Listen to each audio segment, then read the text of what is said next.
Hello everyone, this is Defense Politics Asia and welcome back to the Trade War SITREP, Trade War Situation Report. So 24 hours has passed and more developments. And of course, the biggest news was the mainstream media shouting about 245%. So let me show you the part. So but so that I saw the headlines, I screenshot and shared about it, and then but I didn't really talk a lot about it at all. Much I just basically say yeah, no Trump no have humor because the Chinese say that any increase in the tariff will just be a joke. Then I last time I said that Trump love humor, but so as per before I do any of this trade war setup, I do my research, my reading, and to clarify all this information. Apparently, there is no increase. So despite the media or the social media accounts report it as an increase in tariff to 245%, that is not the truth. So what happened is that there is an announcement. There is a post basically by the White House. Let me show you.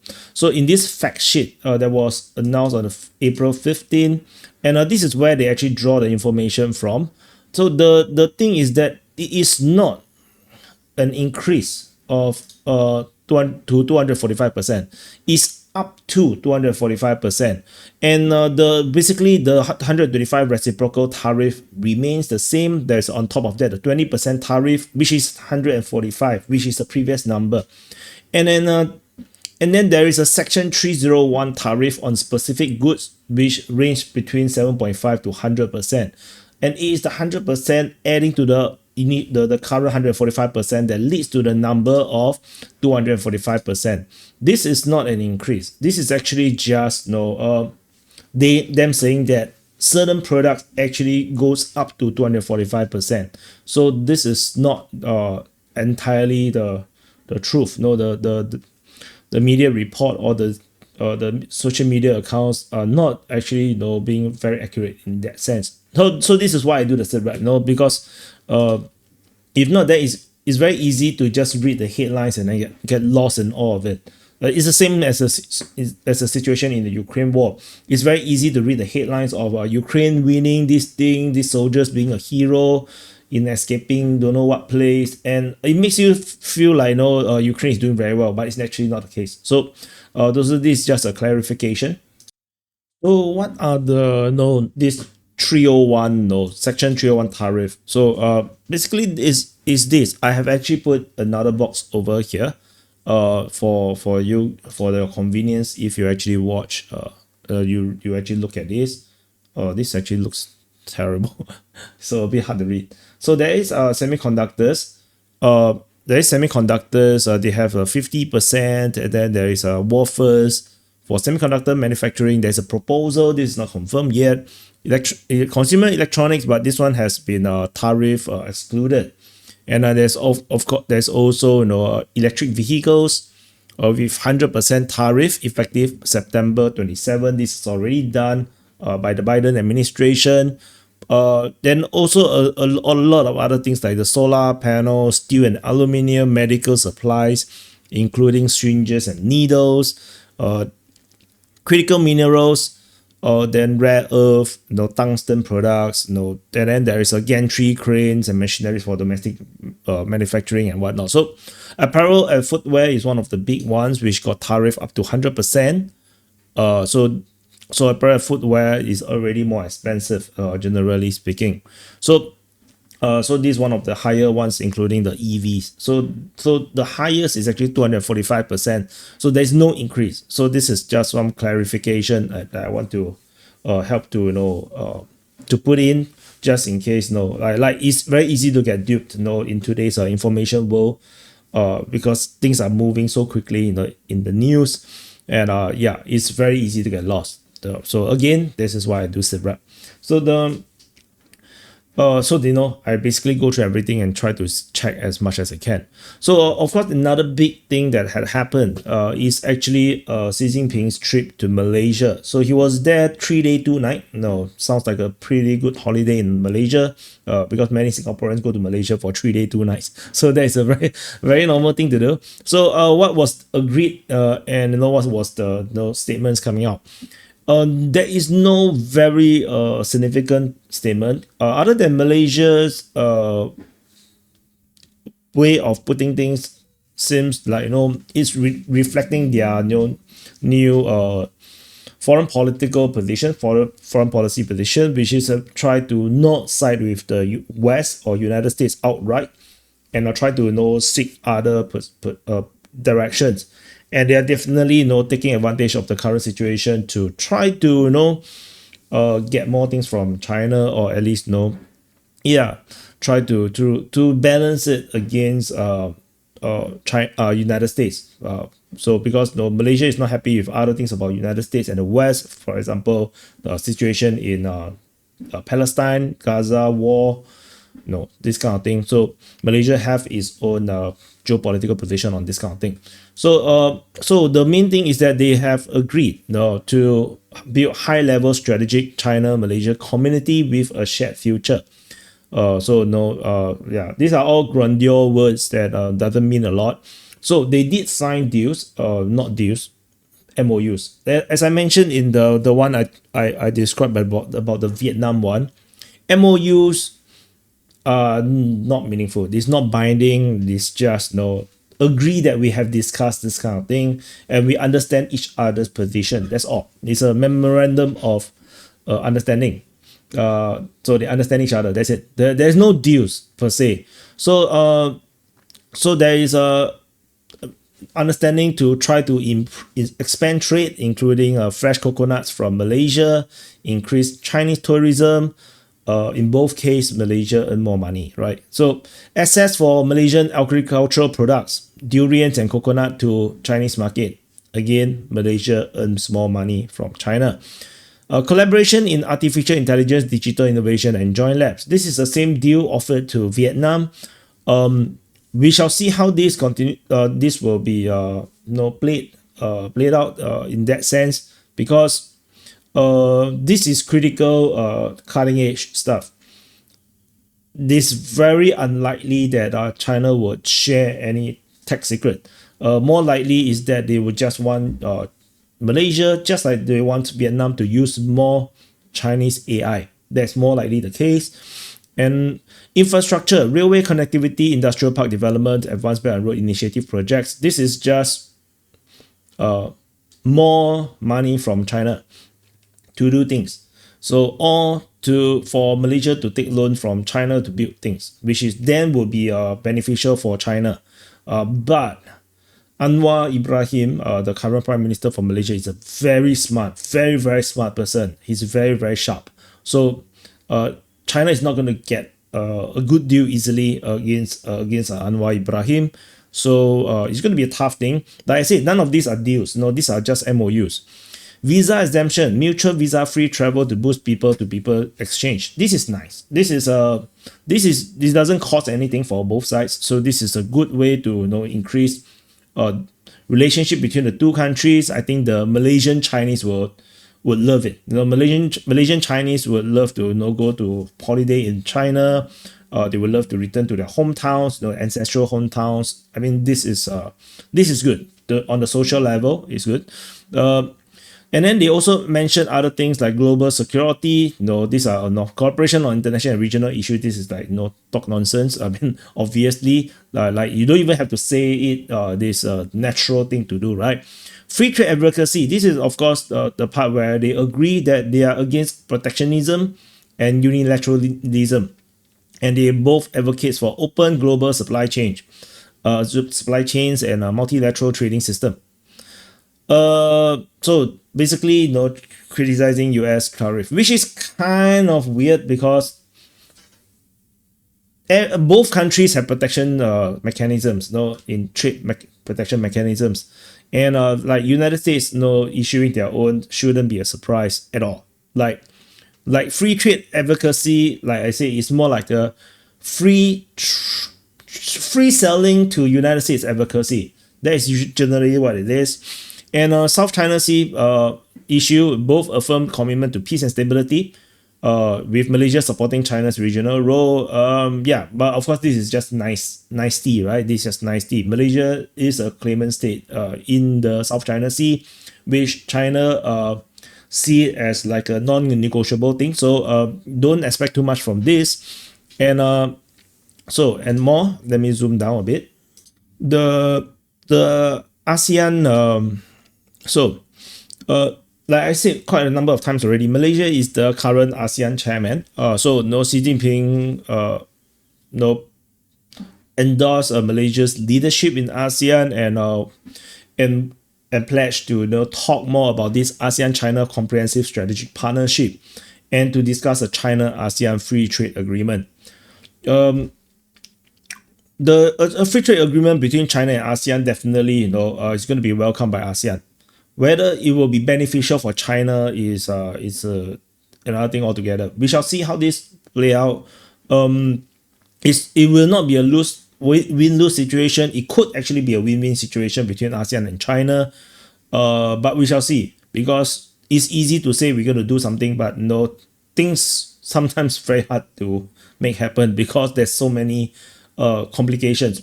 ASEAN is not one bloc. It's not the European Union. ASEAN is basically many countries. Each have their own trade policies.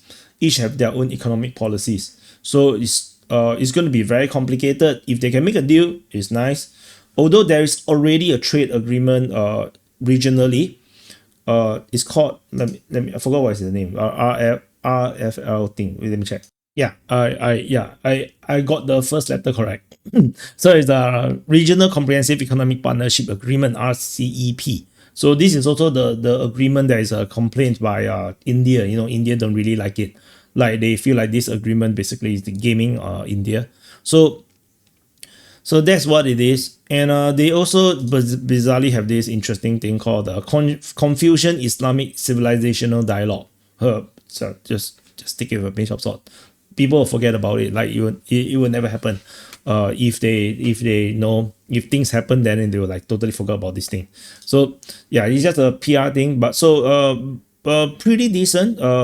Pretty much more or less the same as the Vietnam one.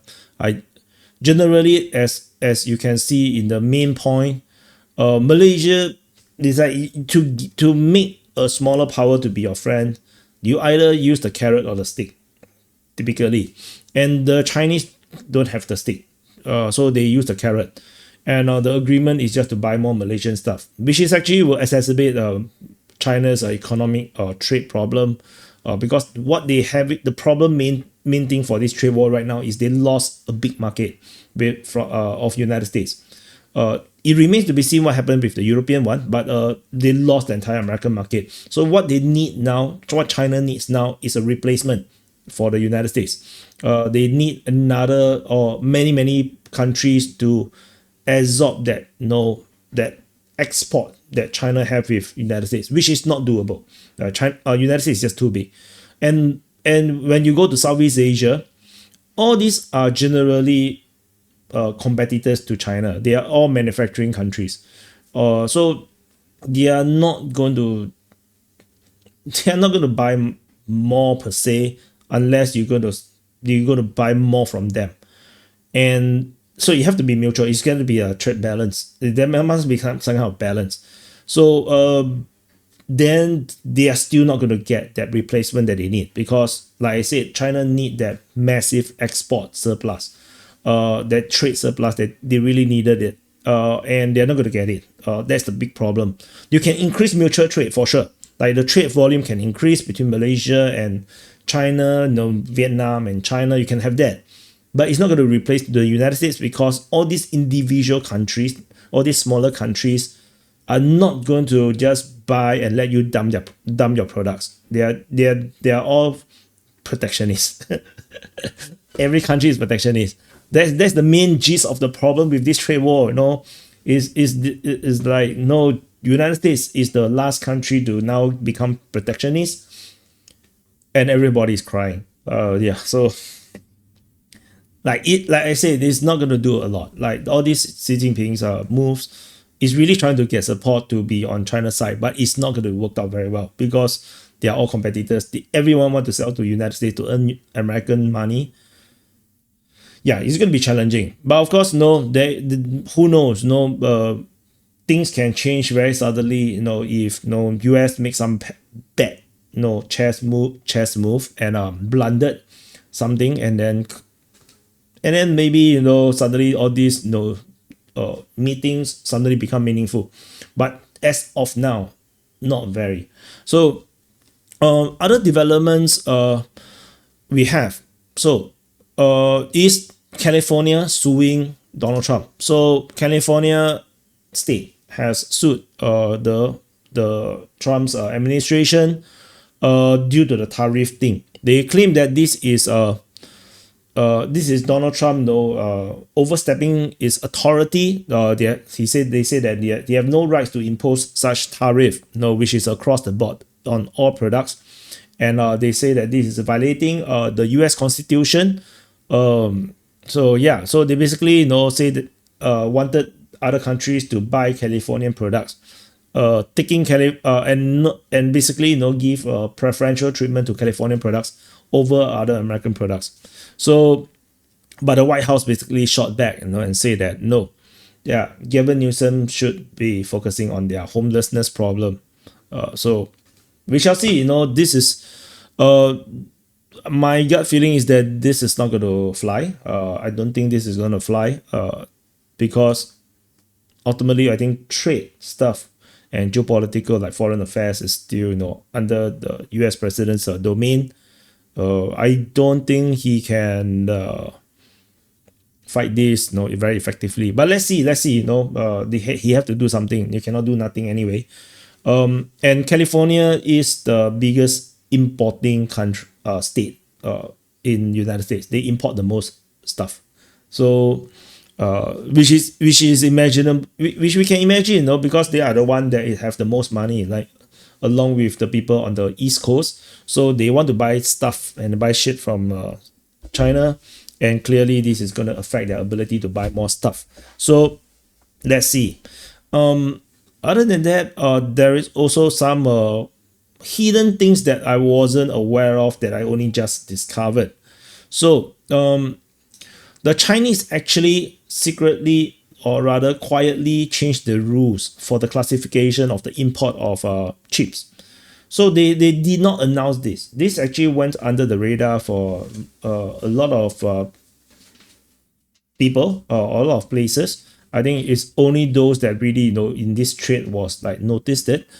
So the General Administration of Customs of China have changed its rules on how to classify the origin of chips.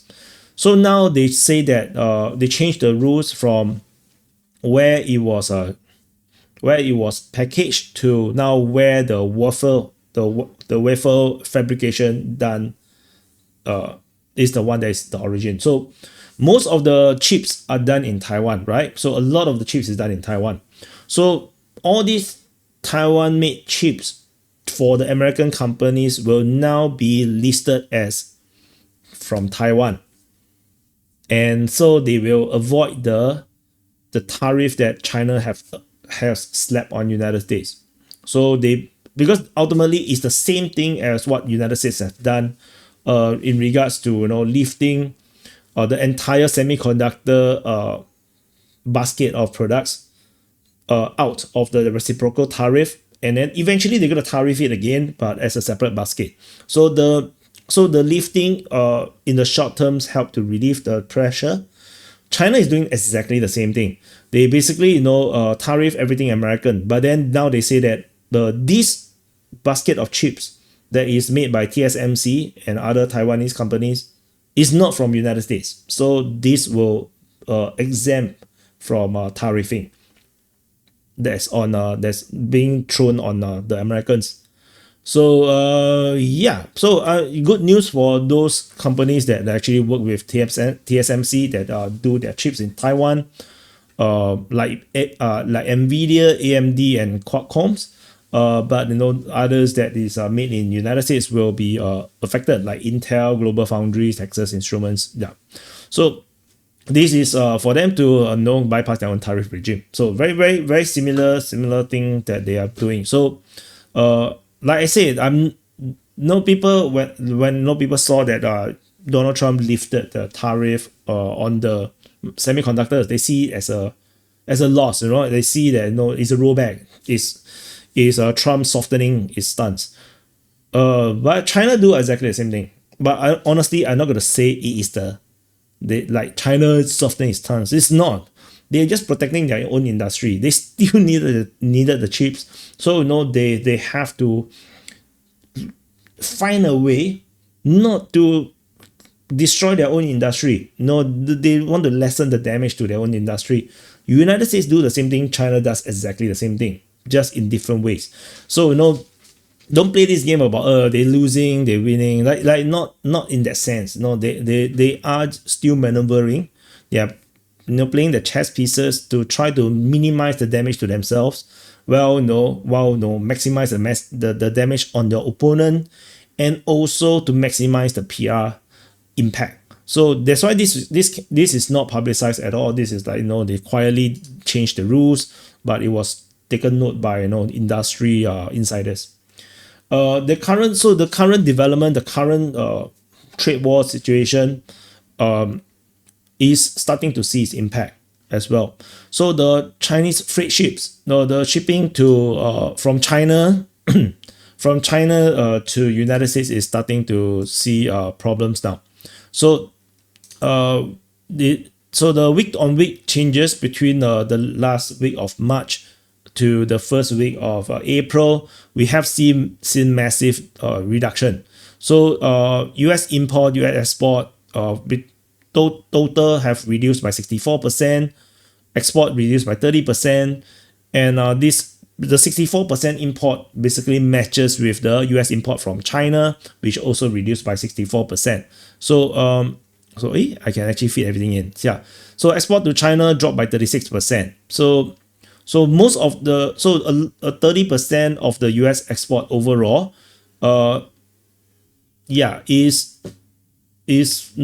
contribute to the reduction of 36% export to China. So yeah, the numbers is all right. China, export to China seems to hold, but imports from China to United States dropped massively. So 64% have dropped. So this is a week-on-week ocean booking. So and there's more details. This is by CNBC. There's more details like container throughput from China's main port has dropped 6.1%. So because China still export to the rest of the world, so it's not going to be like crazy, but this still only the first week. Like the next 3 weeks, So this is just the beginning of this trade war. So the main port throughput has dropped by 6.1%. But they are now projecting that the next 3 weeks is going to be tremendous. They projected that the drop off is going to drop by 30 to 60% in China. So again, how do you become if this is true, and we are always talking about 16, the export to the United States is only like what 12 to 15%. People keep telling me that, but how is it going to drop by 30 to 60% if that's the truth? So let's see how this continue to play out. According to the market intelligence group, Nilalyticals. Oh my god, that's a difficult name. So they say that the recent tariff concessions is unlikely to restore trans-Pacific volumes, with 30 to 40% of the imports are still halted by the tariff that's in place. So all the carriers with the largest exposure to the Chinese trans-Pacific export to United States is the most at risk at the immediate fallout. You can read what are the companies affected. It's not very important to me. And then the container import surged during the first 3 months of the year because everybody expected Donald Trump to start the trade war again. So everybody is buying massive volumes of goods ahead of the tariff. And but now But since then, since after this tariff has all been implemented, now they're expecting that this numbers to drop dramatically by the beginning of the next month, which is May. So now we are in April. So because a lot of the things once they shipped out, they are not subjected to the tariff. Like if the container ship left the port while they are moving through the ocean to United States, these products are not is not going to be tariffed. The tariff only applies for those items that have not shipped out of the port in China. Those are the ones that will get hit by the tariff. So all these numbers is going to start to come out and we're going to see the impact at the beginning of next month, because the shipping does take some time to sail through the ocean. So so the imports in the second half of the 2025 is expected to go down at least 20% year on year, and the even balance against elevated levels earlier in the year, the total 2025 cargo volumes is expected to be like a net decline by 15%. So definitely trade between China and United States is 100% going to be affected, and we shall see how bad it's going to be. The next few months we're going to see. And remember, when you talk about from China to United States, is China earning United States money. So if you have a 50% drop, means China lost 50% of its revenue. So it is a lot, like at least for those companies involved. So there's a lot of things involved. There's a lot of implications. Companies may close down, people losing their jobs, people cannot find jobs, and not to mention there's a huge population of students going to graduate soon. I heard some numbers around 12 million. So another 12 million people is going to enter the workforce on top of the already increasing unemployment. And then you're going to have people losing their jobs. And then there's already depression of wages in China. The wages is actually falling over the past 2-3 years. So a lot of things happening in China. I'm not going to talk much about it for now, because you guys will just say that I'm just being anti-China. So yeah, do your own research. It's not difficult. Now there's AI. There's now you don't have to just Google and read. You can ask AI to summarize for you. You can ask a number of AIs. There's so many AIs right now out there. You can ask DeepSeek, ChatGPT, Grok, Copilot, just whatever, just ask.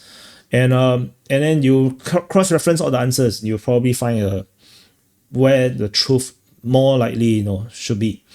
But of course, check the source.